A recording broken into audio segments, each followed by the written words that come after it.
There's a Hezekiah Walker song that we did at GA in 2014, and we've done a few times since. And when we were going to do it, it took some doing, because Walker's original song was Christian, and everybody went, nah, we don't, it doesn't work for us. So we got a whole group of UUs together, and they adapted the song. And I've heard it at various times since, at GA, at Regional Assembly. But the UU version goes something like this. I need you. You need me. We're all a part of one body. Stand with me. Agree with me. And they mean that in the sense of talk together with me. You're important to me. I need you to survive.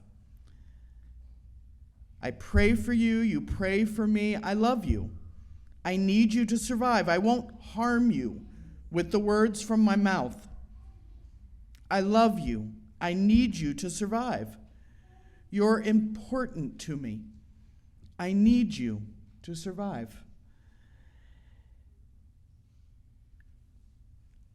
The whole point is that we're part of something bigger than ourselves. Our community matters. My friend, Reverend Teresa Inez Soto, said it when she said, each of us needs all of us to survive. Our humanness depends on our ability to work together and to be together with other people. We're stronger together. Now in 2009, there was a Belgian commercial for public transport, and some of you may have seen this, which said the same thing in a very different way. And if you Google commercial penguins on an iceberg, you'll find this one. It was a group of lovely little penguins floating along happily on their iceberg, and all of a sudden, an orca fin rises out of the water and begins to circle them. And you watch the orca come out of the water with its teeth showing, speeding toward those defenseless little penguins. For a minute, when I actually saw it for the first time, I thought, oh dear Lord, this is not what I want to see in a cartoon penguin situation.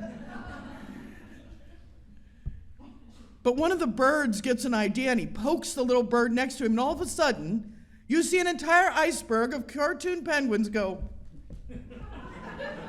until they're all at one end of that iceberg. The ice goes like this, just as the orca hits the end. The orca slams headfirst into a solid wall, and a group of penguins sit and snicker. And I'm relieved that I don't have to remove children from a room during a cartoon penguin commercial. But the message is clear. The support of your community matters.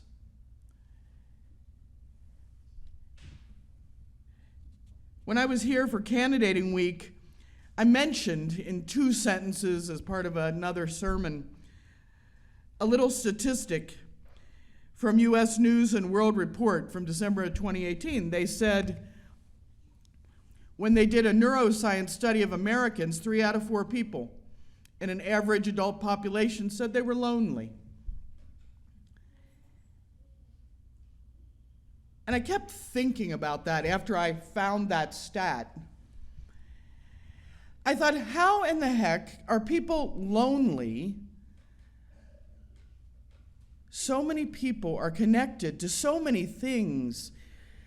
I have friends who literally have 2,500 friends on Facebook, 10,000 followers on Instagram. They go to yoga every day with 37 people. They go to jazzercise. They do all these things. So let's talk for a minute about friends, the people who keep you from that loneliness, those human points of contact that matter. I went looking to see how humans handle this idea of friendship. An anthropologist named Robin Dunbar started looking at this very thing and said, you know what, human brains actually have an upper limit to the number of meaningful relationships they can keep track of. I thought, well, that sounds logical. I know I have an upper limit to the number of things I can remember that I did this morning. Dunbar said, people can maintain 5 intimate bonds, those dear, close friends, 15, close friends, 50 friends, and 150 casual friends or acquaintances. You can manage to keep track of their lives, their interests, maybe their problems.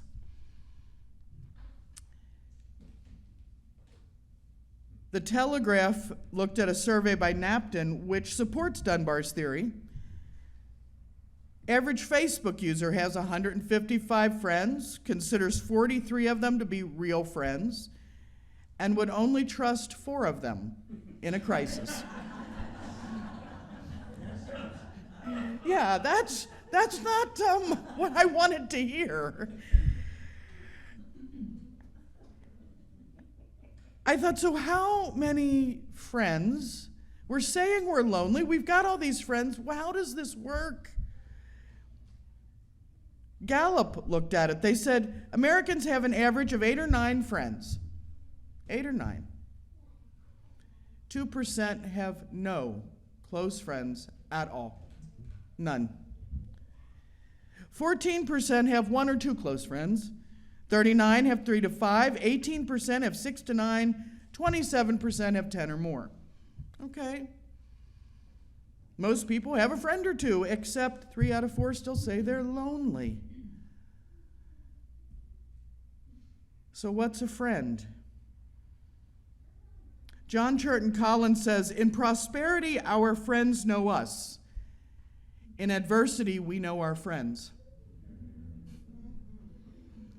I don't know about you all, but I know in my life I have found my friends when the stuff has hit the fan.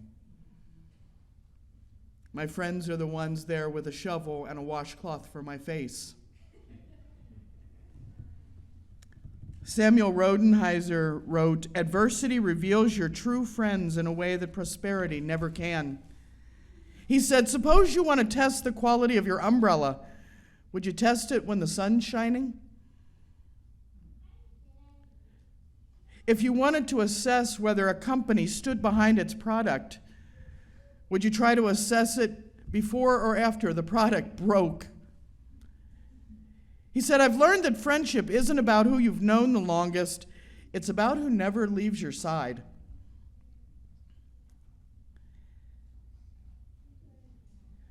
We use the word friend these days pretty darn loosely. I have a lot of acquaintances. I have a lot of Facebook friends, and it's not the same.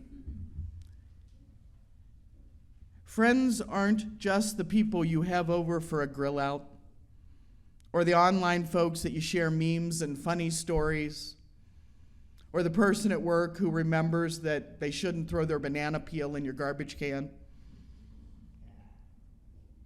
Some of them may be real friends, too. But friends are the people who are there for you when you're not much fun to be around. Friends are the people who are there for you when you say, you know what, I don't even like myself today. When I was researching this sermon yesterday, I was looking at the Snickers commercials about getting hangry. Have any of you ever seen those? We watched Danny Trejo being Marcia Brady and hearing that you're not yourself when you're angry. But you know what? The rest of the family was still sitting there saying to him, you know what? Eat a Snickers. Calm down. Your friends are the folks who hand you that metaphorical Snickers and don't walk away and leave you standing where you are. Friends are the people who encourage you to be you, the best you, who call you forth on that. People who call you to growth and change, positive transformation, who when you say to them, I want to be better, they say to you, how do I help? When you're struggling with, this is who I was and this is who I want to be, but right now I don't know who I am, they say to you, I'm not going home. I'm going to walk with you through this. I'm going to hold your hand while you're being a jerk. I'm going to remind you I still love you. And then I'm going to ask you not to be such a jerk if you can possibly help it. But I'm still not going home. I'm here with you, because sometimes friendship is just presence. Sometimes there's nothing you can say to make it any better. I know I've had those times when it hurts so bad. I don't want my friend to tell me it's going to get better. Yeah, I know that, but it's not going to be today. Today hurts. Just sit with me and hold my hand. We need those people who can just sit with us. And we need to be those people. Because one of the hard parts about friendship is that we think we have to get it perfect. We see it on Facebook and on television. Everybody, squad goals, friendship goals. We read about it in books. You read about these marvelous friendships where they just do everything together and they get it right. Friendship's messy. We're going to get it wrong. We're going to fall down on our faces. We got to learn that that's okay. We get up and keep going. And we got to learn that it's okay when our friends do it. They're still there. Real friends help you examine your personal truth, your personal life, your personal values. They help you think through until your truth gets clarified for you, until you know who you are. But where do you find these people? For some people, it's like looking for a two-headed unicorn. We go to work, we go home, we take care of the kids, we take care of the yard. When do we have time to do all this other piece?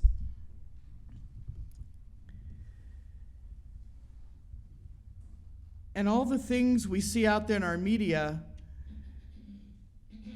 There was a study in Current Opinion in Psych in 2016 that found that our media just makes us more depressed. It doesn't help us find friendship. You don't make deep friendship by sharing all the good bits.